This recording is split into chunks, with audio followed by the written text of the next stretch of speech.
Hi, Achim and Mike van Splunteren from Inner Space Explorers, and today we'll talk a little bit about lights, cordless lights, and lights with cable, canister lights, and how to use them, what's important, what's the standard. Alright, Mike, so you recently had a happening that made us think about this video, so what happened? Well, you know, like, we have now these beautiful handheld cordless lights that work really fine nowadays. They got plenty of burn time. They got they're powerful enough to use in technical diving. Not like 10-15 years ago this was impossible.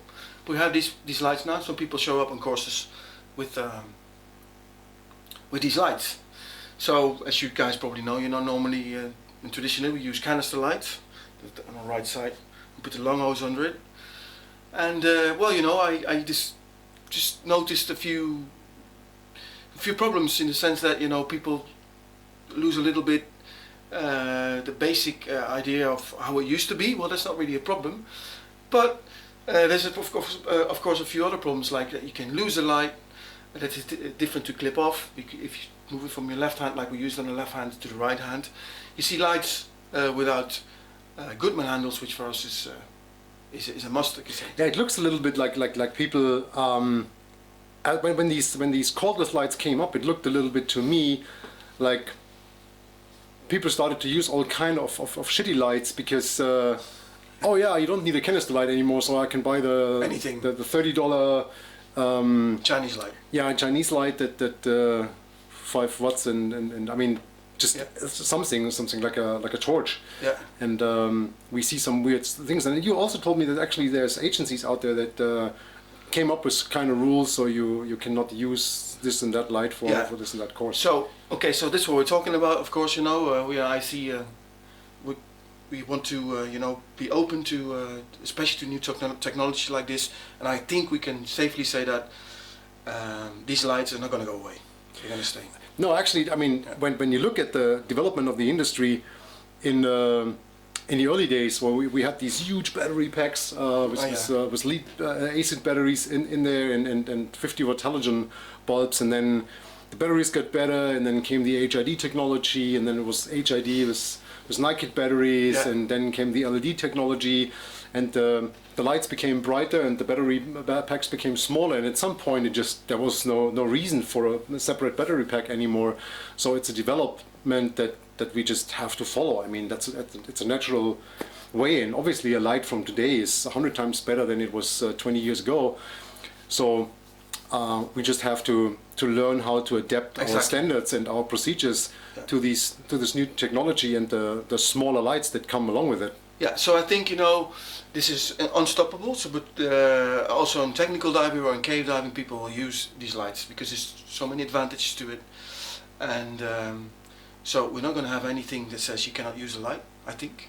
Yeah. We can safely say that, but we need to come up with something, because I'll be honest with you. You know, I've started using one of these lights as well, and I found out, you know, sometimes you move the light from your left hand to your right D-ring. Well, we always do. Of course, this is a moment that you can lose the light. And well, it happened to me, I'll be honest with you. Playing around with it, you know, some more. I had a GoPro on my right D-ring, so I clipped it off, and the light fell. Well, got a new one. Get a new one.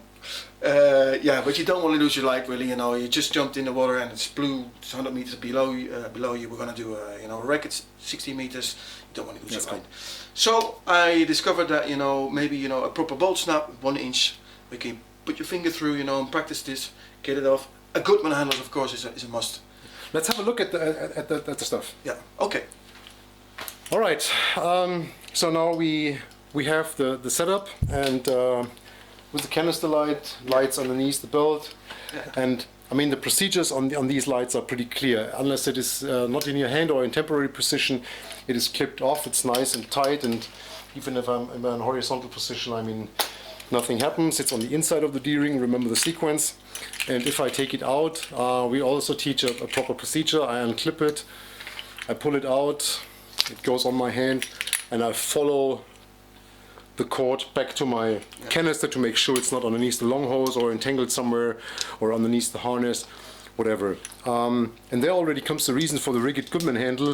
I mean, if this is like a Velcro or something, I really have to take it off, and I probably cannot just go in. So also when I'm diving and I want to do something with my left hand, I mean, that's one fluent movement, I can do whatever, and I can go back in. And if this is a not rigid handle, that's simply not possible. For example, on a flow check, you know, you would have to... Exactly. And the light would be all over the place. You don't want to have that. Exactly. So now the important thing is to establish the same kind of rules and standards for a light without a cable. So for example, the temporary clip, you remember the bolt snap goes on the loop, light's clipped away. So now if I'm doing a gas switch or working on my wet notes or whatever, I still have light. It's not shining into the face of my partner. And the same thing has to go with the cordless light. So I would love to show you with my alien light, but some asshole stole it. So hope you have fun with it. So we improvise a little bit. So look at that, cordless. Oh, beautiful. Nice, huh? Yeah. So that's what a cordless light should look like. Again, rigid handle, whatever you have on top of that handle, and obviously you can clip it off. And this is actually what you said. Either you need a big bolt snap where you can put your finger through, or in my case, I use the Goodman handle to secure it. So I'm grabbing it like that, and I can clip it off. But obviously now this is not a temporary solution, because now again I would blind my partner.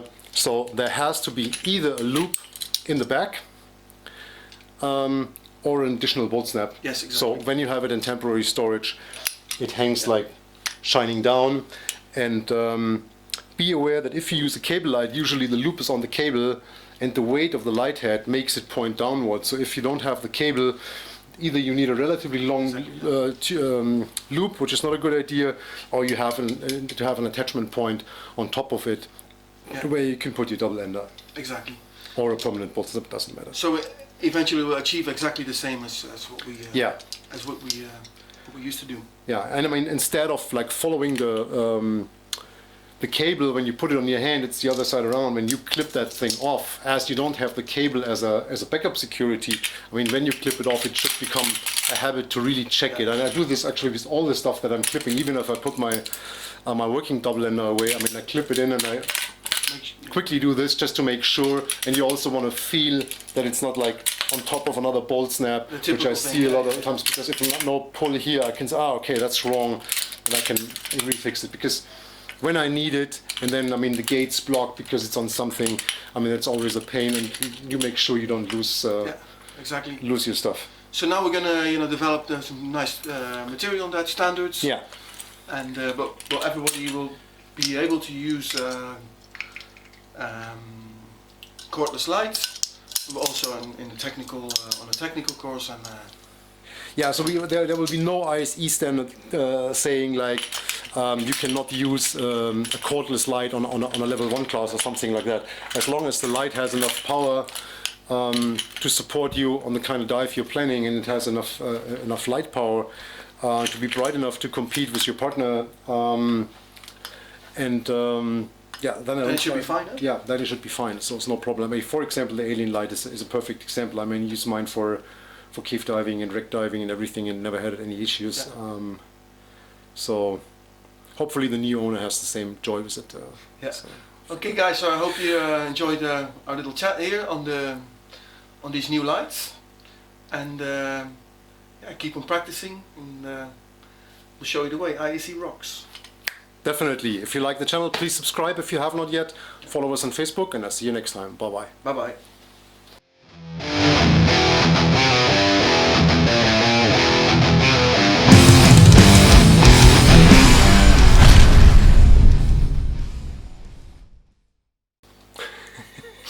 Just start the thing again, because otherwise...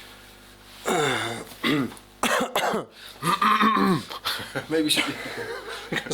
Can you remember the one in Lanzarote? We were laughing our ass off for like an hour. That's not good, we repeat that.